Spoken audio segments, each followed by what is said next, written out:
안녕하세요. 책 읽어주는 여자 에젤 강미경입니다. 열혈 아줌마 전도왕으로 사시다가 결국 목사님까지 되신 김이나 목사님은 세상 재미에 취해서 살다가 우상처럼 사랑하던 아들이 죽고 나서 하나님을 만나셨다고 합니다. 그 이야기 한번 들어보세요. 나는 3대째 예수 믿는 집안의 둘째 딸로 태어났다. 유복한 가정에서 부모님의 사랑을 듬뿍 받으며 자랐다. 20살에 결혼한 남편도 사랑이 넘치는 사람인데다 경제적으로도 안정돼 있어 나는 한 번도 돈의 부족함을 느껴보지 못했다. 거기에 첫째 딸에 이어 아들까지 낳았으니 그 행복감은 뭐라 말로 표현하기 힘들었다. 그런 세상의 행복에 취해 나는 하나님과 점점 멀어지고 있었다. 결혼 초에는 그래도 주일 성수를 했다. 그러나 가정일을 돌보랴 친구 만나서 놀랴 늘 바쁘던 나는 교회를 한 주 빠지고 또 한 주 빠지다 보니 한 달에 한 번 정도 형식적으로 예배드리러 가는 게 신앙생활의 전부가 되었다. 그러다가 결국은 교회의 발길을 뚝 끊고 말았다. 교회보다는 세상이 더 좋아서 교회 가는 것이 무척 귀찮고 싫었다. 물질적으로 부족함 없이 살다 보니 세상 재미를 추구하면서 세상 친구들을 가까이 했다. 큰딸이 태어나고 몇 년 후 아들을 얻게 되었는데 아들을 임신하고 어느 날부턴가 밤마다 악몽에 시달렸다. 밤이 되면 또 나쁜 꿈을 꿀까봐 잠자리에 들기가 두려웠다. 똑같은 꿈을 7번이나 꾼 적도 있었다. 꿈속에서 나는 항상 드라큘라 같은 귀신 형상으로 변했다. 이빨은 길쭉하게 튀어나오고 입에서는 피가 뚝뚝 흘렀다. 하루는 집으로 놀러온 언니에게 그 꿈에 대해 털어놓았다. 신앙이 좋은 언니가 말했다. 이 꿈은 그냥 지나쳐서는 안 될 꿈이야. 하나님이 너에게 다시 교회에 나오도록 보내시는 경고의 메시지야. 계속된 악몽으로 심신이 지칠 대로 지쳤지만 나는 언니의 말을 흘려들었다. 다행히 건강하게 아들을 낳고 행복한 생활을 지속했는데 아들이 3살 되던 무렵 언니가 또 집으로 놀러왔다. 언니와 이런저런 이야기를 하던 중 언니는 불현듯 내게 이런 말을 했다. 너 아들이 우상이 되어 있구나. 교회에 얼른 다시 나가. 정말 계속 하나님의 경고를 무시하고 돌아오지 않으면 네 아들을 하나님이 데려가실 거야. 평소 하나님을 떠나 살던 나를 걱정스러운 시선으로 지켜보던 언니의 간곡한 권유였다. 하지만 그 말을 듣는 순간 나는 화가 머리끝까지 치솟아서 다시는 우리 집에 오지 말라고 소리치며 언니를 돌려보냈다. 일주일이 흘렀다. 갑자기 아들 승규의 머리가 커지는 게 아닌가. 강남 성모병원의 신경외과 의사가 CT 촬영과 필요한 여러 검사를 모두 마친 후 결과를 말해주었다. 어머니, 승규는 뇌수종에 걸렸습니다. 사람은 뇌에 나쁜 물이 생기면 몸쪽으로 빠져나가는데 승규는 그 관이 막힌 겁니다. 관이 막히면 결국 머리에 물이 차서 뇌가 커지는 거예요. 하지만 막힌 관을 뚫으면 아이가 죽습니다. 뇌에 고무관을 심은 후 배를 통해 요도 쪽으로 연결해서 물을 빼내야 합니다. 문제는 고무줄을 평생 지니고 살아야 한다는 겁니다. 아들의 수술이 시작됐다. 평소 교회를 다니지 않던 남편은 아들을 살려달라고 병원에 있는 기도실에 들어가 간절히 기도했다. 나는 기도하는 남편에게 화를 냈다. 하나님이 계시다면 어떻게 이럴 수가 있냐고.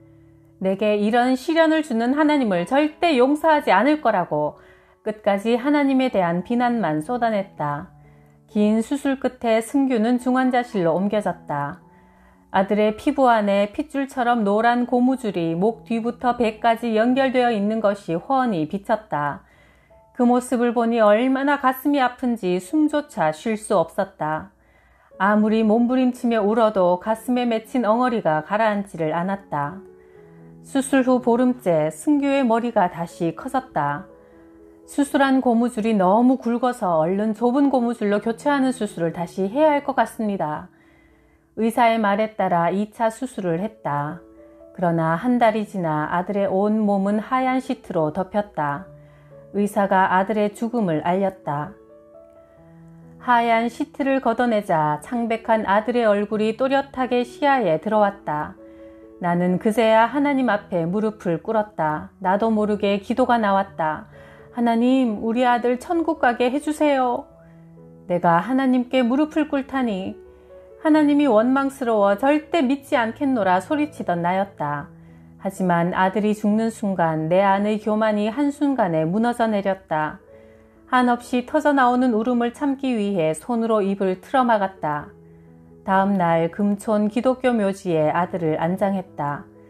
등록만 해놓고 다니지 않던 남강교회였지만 너무나 고맙게도 목사님과 사모님이 직접 오셔서 학원 예배를 드려주셨다. 아들은 한 줌의 흙으로 돌아가 버렸다. 내 삶의 모든 것이었던 아들이 이제는 이 세상에 없다. 초점 잃은 눈동자로 하염없이 아들의 무덤을 바라보고 있는데 목사님께서 축도하실 때 갑자기 사모님이 내 어깨를 툭 치셨다. 집사님, 저기를 보세요. 사모님의 손끝을 따라간 내 시선은 하늘로 향했다. 순간 나는 벌어진 입을 다물지 못했다. 내 눈앞에 영광스러운 장면이 펼쳐졌다. 그 순간 나는 천사들에게 안겨 하늘로 올라가는 아들 승규의 모습을 똑똑히 보았다. 나에게 손을 흔드는 승규. 나는 아들과 마지막 작별 인사를 나누었다. 승규야, 엄마도 예수님 잘 믿을게. 나중에 우리 천국에서 꼭 만나자. 내 눈에서 하염없이 흘러내리는 눈물은 회개의 눈물이자 감사의 눈물이었다. 하나님, 잘못했습니다. 다시는 하나님이 없다는 말을 하지 않겠습니다. 하나님께 무릎을 꿇었다. 나는 아들의 죽음을 통해 하나님을 인격적으로 만나게 되었다. 아들은 우리 집의 순교자였던 것이다. 그 아들로 인해 내가 30년 동안 하나님을 전하는 전도자로 쓰임받고 있으니 말이다. 표집사님의 전화를 받았다. 목사님, 저희 언니 신방 좀 부탁드려요. 언니가 교회는 나가는데 믿음이 없어서 걱정이에요. 그의 언니는 서울 모 대학교 심리학 교수였다. 어머니가 병원에 계셔서 언니가 매일 병원에 들르니까 시간 맞춰서 좀 와주세요. 표집사님 어머니의 문병도 할 겸 병원에 가서 교수님께 인사를 했다. 안녕하세요. 저는 과천교회 목사입니다. 그러나 그는 나를 본 채 만 채 했다. 교수님의 첫 인상은 언뜻 봐도 교만 덩어리 그 자체였다. 그때 갑자기 교수님의 전화기 벨이 울렸다. 그는 유창한 영어로 상대방과 대화를 나누었다. 통화를 마치자 그의 얼굴은 처음 봤을 때보다 몇 배는 더 기고만장해 보였다.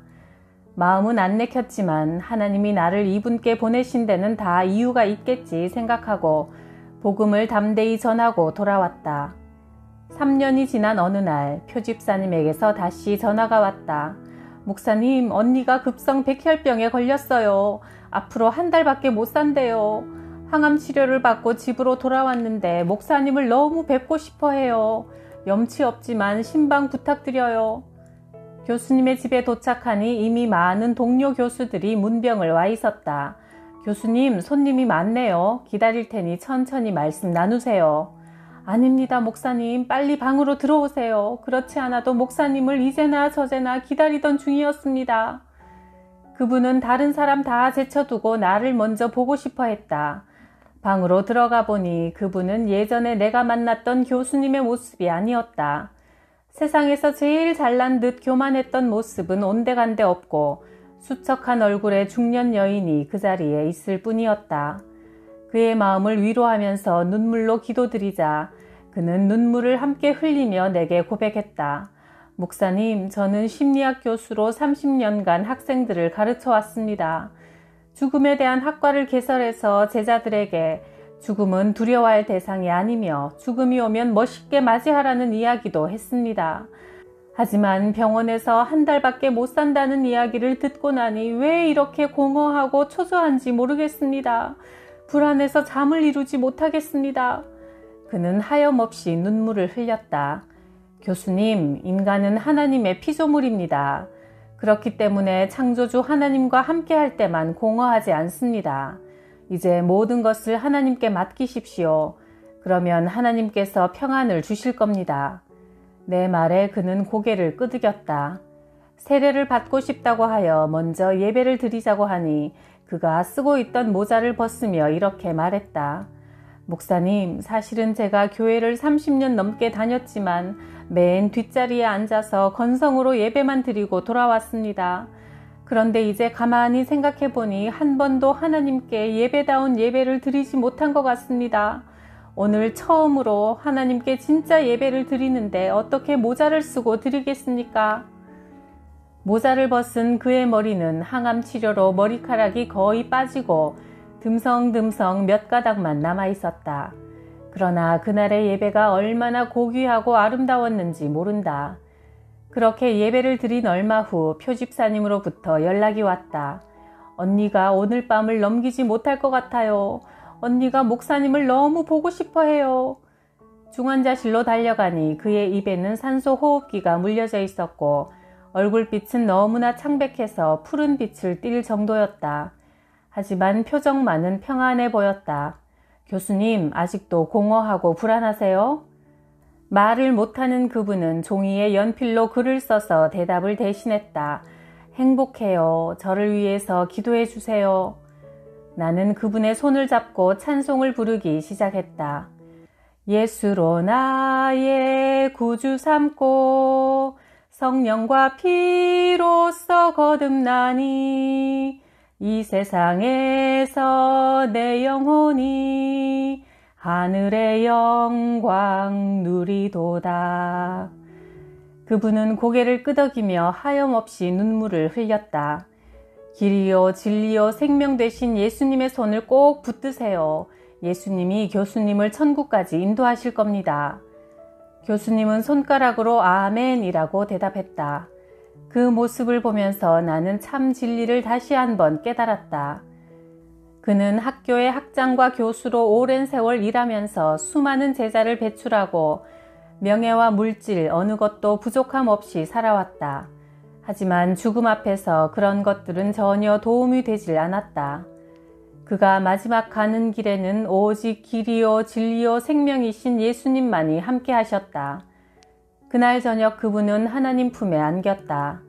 염을 해드린 후 표정을 보니 얼마나 평안한 모습이던지 마치 잠을 자고 있는 듯 했다.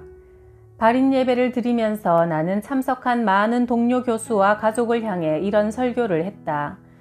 삶의 마지막 순간 우리에게 반드시 필요한 모습이 무엇일까요? 무엇이 임종의 순간을 아름답게 만들까요? 그것은 하나님의 품에 안긴 고인의 평안한 모습입니다. 우리는 오랜 시간 신앙생활을 했어도 예수님을 마음에 모시지 않고 겉핥기식 신앙생활을 해왔을 수도 있습니다. 하나님이 내 안에 계시지 않다면 늘 불안하고 공허하고 초조할 수밖에 없지요. 나를 위해 생명을 내어주신 예수님을 우리가 주인으로 모실 때만 하나님이 주시는 평안과 기쁨을 누리다가 이 세상을 떠나는 날 천국 문으로 당당히 들어가게 될 것입니다. 부활이요 생명이신 예수 그리스도를 주인으로 모시고 사는 사람은 죽음의 공포가 없으니 얼마나 큰 복인지 모르겠습니다. 하나님의 자녀된 이 복 모두 누리세요. 구독, 좋아요, 댓글에 큰 복에도 감사드려요.